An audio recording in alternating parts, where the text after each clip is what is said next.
आराम से बैठो, मैं बुलाता हूं। हमारे लोकप्रिय विधायक श्री राम शरण वर्मा जी, विधान परिषद के सदस्य श्री हरि सिंह ढिल्लों जी, भारतीय जनता पार्टी के जिला के प्रभारी श्री डीपी भारती जी, क्षेत्रीय महामंत्री श्री राकेश जी,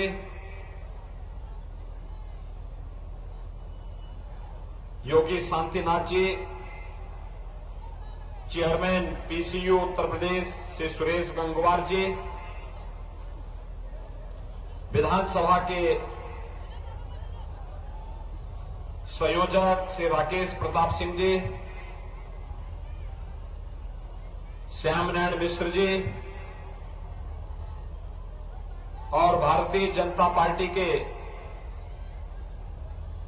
बीसलपुर से प्रत्याशी विवेक वर्मा जी, बरखेड़ा से विधायक स्वामी प्रवक्तानंद जी और उपस्थित मेरे सभी भाइयों बहनों,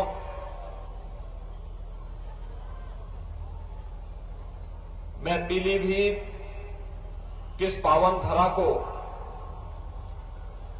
कोटि कोटि नमन करता हूं। पीलीभीत गोमती नदी का उद्गम स्थल भी है और ये नदी पीलीभीत से निकल करके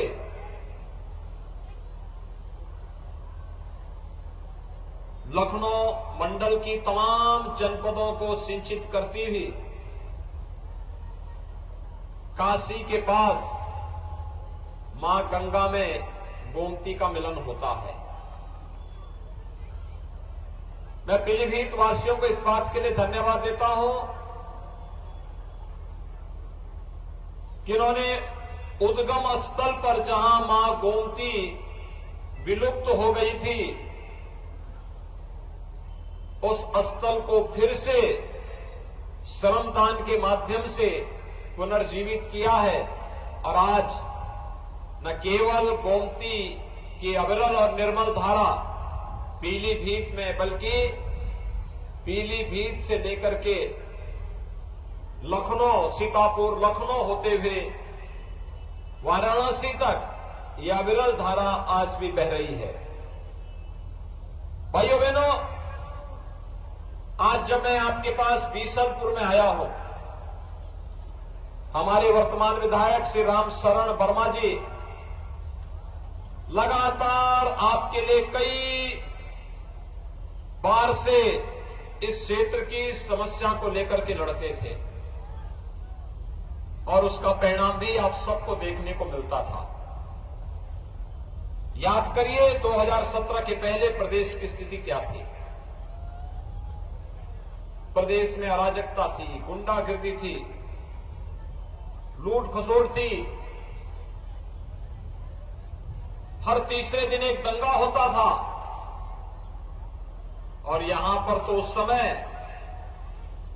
समाजवादी पार्टी का जो विधायक था कैसे रामलीला की जमीन पर कब्जा करता था, कैसे झूठे मुकदमों में यहां के नागरिकों को, भारतीय जनता पार्टी के कार्यकर्ताओं को प्रताड़ित करता था, कैसे किसानों का शोषण करता था, कैसे यहां दंगे हो जाते, छोटी छोटी बात को लेकर दंगे होते थे। लेकिन पिछले 5 वर्षों के अंदर आपने भारतीय जनता पार्टी की डबल इंजन की सरकार की कार्यपद्धति को देखा होगा। इन 5 सालों में प्रदेश में कहीं दंगा हुआ? इन 5 वर्षों में कहीं रामलीला के मैदान में कहीं कब्जा हुआ? भाइयों बहनों, कब्जा तो नहीं हुआ, लेकिन अगर कहीं पहले किसी ने कब्जा किया था, उस कब्जे से मुक्त कराने का काम हम लोगों ने जरूर किया है इन 5 वर्षों में। अभी मैं पूरनपुर से आ रहा हूं, इससे भी बड़ा मैदान वहां पर 2017 में जब हम लोग आए थे, उससे पहले 12 से 17 के बीच उस रामलीला मैदान में भूमाफियाओं ने सत्ता के संरक्षण में समाजवादी पार्टी के गुर्गों ने कब्जा कर लिया था। जब हम लोग 17 में आए तो हमारे यहां के चारों विधायक मेरे पास आए थे और भाइयों बहनों, हम लोगों ने उस समय ये तय किया था कि अगर बुलडोजर सड़क बनाने का काम करेगा तो अवैध कब्जों को मुक्त कराने का काम भी करेगा। रामला मैदान आज कब्जे से मुक्त है, सुरक्षित है। एक बड़ा मैदान वहां पर रामलीला के लिए भी, जहां 1 लाख की भीड़ इकट्ठी हो सकती है और रामलीला के साथ साथ हर प्रकार के मांगलिक और सार्वजनिक कार्यक्रमों के लिए लोगों के लिए एक जगह मिल गई है, सुरक्षित जगह मिल गई है। ऐसी स्थिति पूरे प्रदेश के अंदर थी। भाइयों बहनों, याद करिए 2017 के पहले हर तीसरे दिन एक दंगा होता था, कर्फ्यू लगता था, महीनों महीनों कर्फ्यू रहता था, बाजार में बमबाजी होती थी, व्यापारी परेशान रहता था, महिलाएं असुरक्षित रहती थी, बेटियां स्कूल नहीं जा पाती थी। लेकिन 2017 के बाद आपने देखा होगा, अब उत्तर प्रदेश में कर्फ्यू नहीं लगता, अब दंगे नहीं होते, अब बमबाजी नहीं होती। कर्फ्यू का स्थान ले लिया है कांवड़ यात्रा ने। और भाइयों बहनों, कांवड़ यात्री जब निकलता है तब बमबाजी नहीं होती, अब तो हर हर बम बम का नारा लगाकर के कांवड़ यात्री निकलता है, शानदार तरीके से निकलता है। न कोई उपद्रव, न अव्यवस्था, न अराजकता, न गुंडागर्दी। भाइयों बहनों, मैं केवल आपसे एक बात पूछना चाहता हूं, 2017 के पहले आपको बिजली मिलती थी? बिजली के भी उस समय जाति हुआ करती थी, बिजली का भी उस समय मजहब हुआ करता था। बिजली की जाति और मजहब पिछली सरकारों ने तय कर दिया था। ईद और मुहर्रम रहेगी तो बिजली आएगी, लेकिन जब होली और दीपावली आती थी तो अंधेरा रहता था, अंधेरा रहता था। इस पूरे क्षेत्र को तो सपा सरकार ने, बसपा सरकार ने डार्क जोन बना दिया था। प्रकृति ने आपको अच्छी भूमि दी, अच्छा जल संसाधन दिया, लेकिन बिजली न देने के न कारण अंधेरे में रहने के लिए लोग मजबूर थे। आज भाइयों बहनों, बिजली की न कोई जाति है, न मत है, न मजहब है, सबको बिजली, पर्याप्त बिजली, निर्बाध बिजली के लक्ष्य को प्राप्त कर दिया। बिजली आ रही है ना, मिल रही है ना। अब तो बिजली के लिए आपको इंतजार नहीं करना पड़ता है ना। ये है नया उत्तर प्रदेश। कोरोना कालखंड में आपने देखा होगा, इस सदी की सबसे बड़ी महामारी है, सबसे बड़ी महामारी। दुनिया के अंदर लाखों लोग मर गए हैं, लेकिन भारत के अंदर प्रधानमंत्री मोदी जी के नेतृत्व में जीवन भी बचाएंगे, जीविका को भी बचाएंगे, जान है तो जहान है कि नारे को, संकल्प को सार्थक करने का कार्य किया गया। फ्री में टेस्ट, फ्री में उपचार, फ्री में वैक्सीन और सबको वैक्सीन। आपने वैक्सीन ली? कितने लोगों ने वैक्सीन ली है? सड़क के उस पार क्या आप लोगों ने वैक्सीन नहीं ली है क्या? सड़क के उस पार भी मुझे बताओ, वैक्सीन ली है या नहीं ली है? जिन लोगों ने वैक्सीन ली है वे हाथ खड़ा करके थोड़ा बताएं। भाइयों बहनों, फ्री में वैक्सीन, सबको वैक्सीन। जब ये वैक्सीनेशन का कार्यक्रम प्रारंभ हुआ था, याद करिए, सपा ने, बसपा ने, कांग्रेस ने दुष्प्रचार किया था। आज प्रदेश में 70% लोगों ने पहली डोज ले ली है, 75% लोगों ने दूसरी डोज ले ली है, और उसके परिणाम स्वरूप आज लाभ क्या हुआ? तीसरी वेव कब आई, कब गई, कोई पता ही नहीं लगा। जिस वैक्सीन ने हमारी जान को बचाया है, विपक्ष के लोग बोलते थे मोदी वैक्सीन है, भाजपा वैक्सीन है। आज बोलने की आवश्यकता है, अगर मोदी वैक्सीन से और भाजपा वैक्सीन से जान बच रही है तो हम भाजपा को ही वोट देंगे। वैक्सीन के बारे में जो दुष्प्रचार करते थे उनको मुंह तोड़ जवाब देने की आवश्यकता है, बताने की आवश्यकता है कि गुमराह करके लोगों के जीवन के साथ खिलवाड़ करने वाले संकट के समय दिन का कहीं अता पता नहीं था। मैं पूछना चाहता हूं, जब कोरोना आया था, कोरोना के दौरान बीजेपी सहयोग कर रही थी, मैंने स्वयं पीलीभीत का दौरा किया था। प्रधानमंत्री जी देश के अंदर दौरा कर रहे थे, मैं प्रदेश के अंदर दौरा कर रहा था। लेकिन भाइयों बहनों, मैं आपसे पूछना चाहता हूं, क्या उस दौरान सपा बसपा कांग्रेस का कोई नेता आपके बीच आया था क्या? क्या उस दौरान हालचाल लेने के लिए आया था क्या? जो संकट का साथी नहीं, वह अवसरवादी होता है। अवसरवादी संकट का साथी डबल इंजन की सरकार थी, भारतीय जनता पार्टी थी, तो वोट भी भारतीय जनता पार्टी को मिलना चाहिए ना। सभी लोग सहमत हैं।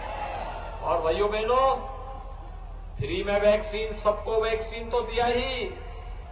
डबल इंजन की सरकार है, महीने में 2 बार राशन मिल रहा है ना, डबल डोज राशन भी। ये राशन पहले मिलता था फ्री में, सपा के ने कभी दिया? वे देते कैसे? ये बिजली का पैसा, किसानों की कर्ज माफी का पैसा, ये दवा का पैसा, वैक्सीन का पैसा, राशन का पैसा, ये सभी इनके गुर्गे हड़प जाते थे। और यही पैसा जाता था इनके इत्र वाले मित्र के घर में। इनके इत्र वाले मित्र को तो आपने देखा है ना। इत्र वाले मित्र के लिए ही हम लोग बनाए हैं बुलडोजर। जब बुलडोजर चलता है, ढूंढते ढूंढते इत्र वाले मित्र के ऊपर चढ़ता है, तो नोट के पहाड़ निकलते हैं वहां से। और फिर वही पैसा गरीबों को फ्री में राशन देने में, वही पैसा बिजली देने में, वही पैसा वैक्सीन के लिए और वही पैसा बिजली के लिए भी हम उपयोग में लाते हैं। वे लूटते थे, हम जनता का सहारा बनकर के जनता को सहयोग करते हैं। फर्क साफ है। उन्होंने जाति, मत और मजहब के आधार पर समाज को बांटा है। विकास केवल सिपाही खानदान का किया है।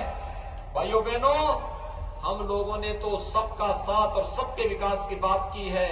25 करोड़ प्रदेश की जनता को ही परिवार माना है और उसके सुख दुख में सहभागी बनकर के सरकार हमेशा आपके साथ खड़ी हुई है। याद करिए 2012 में जब समाजवादी पार्टी की सरकार आई थी, समाजवादी पार्टी की सरकार ने पहला निर्णय लिया था आतंकवादियों के मुकदमों को वापस लेना। उन्होंने वाराणसी में संकट मोचन मंदिर या फिर कचहरी पर हमला करने वाले आतंकवादियों के मुकदमों को वापस लिया। श्री राम जन्मभूमि पर आतंकी हमला करने वाले आतंकवादियों के मुकदमों को वापस लेने की चेष्टा की। लखनऊ की कचहरियों पर हमला करने वाले आतंकवादियों की, गोरखपुर में विस्फोट करने वाले आतंकवादियों की, कानपुर में सीरियल ब्लास्ट करने वाले आतंकवादियों की, बिजनौर में विस्फोट करने वाले आतंकवादियों के मुकदमों को वापस लेने की कुत्सित चेष्टा की थी। और भाइयों बहनों, कल आपने देखा होगा गुजरात की अहमदाबाद के एक न्यायालय ने 38 लोगों को मृत्यु दंड और आजीवन कारावास की सजा दी है। उसमें उत्तर प्रदेश के भी जुड़े हुए कुछ आतंकी हैं और उसमें से एक आतंकवादी का बाप तो समाजवादी पार्टी का प्रचार करते हुए देखा जा रहा है। ये चीजें क्या दिखाती हैं? ये चीजें दिखाती है कि सपा का हाथ आतंकवादियों के साथ, सपा का हाथ आतंकवादियों के और भारतीय जनता पार्टी जब 2017 में आई थी तो भाइयों बहनों हमने सबसे पहला निर्णय क्या लिया था? हमने पहला निर्णय लिया था अन्नदाता किसानों की कर्ज माफी का। 86 लाख किसानों का 36,000 करोड़ रुपए का कर्ज माफ हुआ था। अकेले पीलीभीत में 45,000 किसानों का कर्ज माफ हुआ था। पीलीभीत में 45,000 किसानों का कर्ज माफ हुआ था और आज हम 3,05,000 किसान भाइयों को प्रधानमंत्री किसान सम्मान निधि का लाभ भी दे रहे हैं। भाइयों बहनों, हमने दूसरा निर्णय लिया था बेटियों की सुरक्षा के लिए एंटी रोमियो स्क्वाड का गठन करना। हर थाने में एंटी रोमियो स्क्वाड का गठन हुआ। आप प्रदेश में दंगे नहीं होते, महिलाएं सुरक्षित हैं, कानून का राज है, अपराधियों के खिलाफ कार्रवाई की गई है तो एक कानून का भय अपराधियों के मन में है।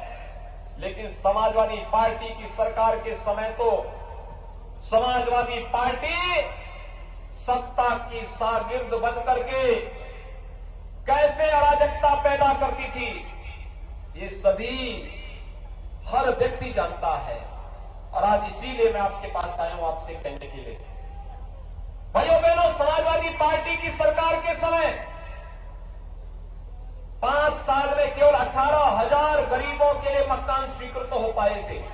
किसी गरीब को मिला नहीं था, फाइलों में स्वीकृत हुए थे। और भारतीय जनता पार्टी की सरकार के समय 43,50,000 गरीबों को एक एक मकान मिला है। 43,50,000 गरीबों को। ये जो गरीबों के मकान का पैसा है, बिजली का पैसा है, अन्नदाता किसानों की ऋण माफी का पैसा है, या फिर प्रधानमंत्री किसान सम्मान निधि का पैसा, वृद्धजनों को, विधवा महिलाओं को, दिव्यांग जनों को मिलने वाली पेंशन हो, या फिर वैक्सीन और दवा और टेस्ट में खर्च होने वाला पैसा पहले भी था। अब तो पीलीभीत में हम मेडिकल कॉलेज भी बना रहे हैं। भाइयों बहनों, 2023 में जब मेडिकल कॉलेज में कक्षाएं प्रारंभ होंगी तो मेडिकल कॉलेज में पीलीभीत के नौजवान को मेडिकल की शिक्षा के लिए, डॉक्टर बनने के लिए दिल्ली, मुंबई या दक्षिण भारत के राज्यों में नहीं जाना पड़ेगा। अब मेरे पीलीभीत के नौजवानों को पीलीभीत में एक डॉक्टर बनने का अवसर प्राप्त होगा। एक मेडिकल कॉलेज, हम लोग मेडिकल कॉलेज आपके पीलीभीत में ही बना रहे हैं। ये जो पैसा हम लोग लेके आए हैं, सरकार तो वही है, पहले बसपा थी, सपा थी, अब बीजेपी आई है, लेकिन कार्य पद्धति में फर्क देख रहे होंगे। पहले परिवार का भरते थे, बसता था, इत्र वाले मित्र के घर चला जाता था, और आज तो जब परिवार ही नहीं है, पूरा प्रदेश ही परिवार है, तो पूरे प्रदेश के लिए आज काम करना है। एक संकल्प के साथ हम लोग निकले हैं और उस संकल्प के साथ आपको जोड़ने के लिए हम लोग आए हैं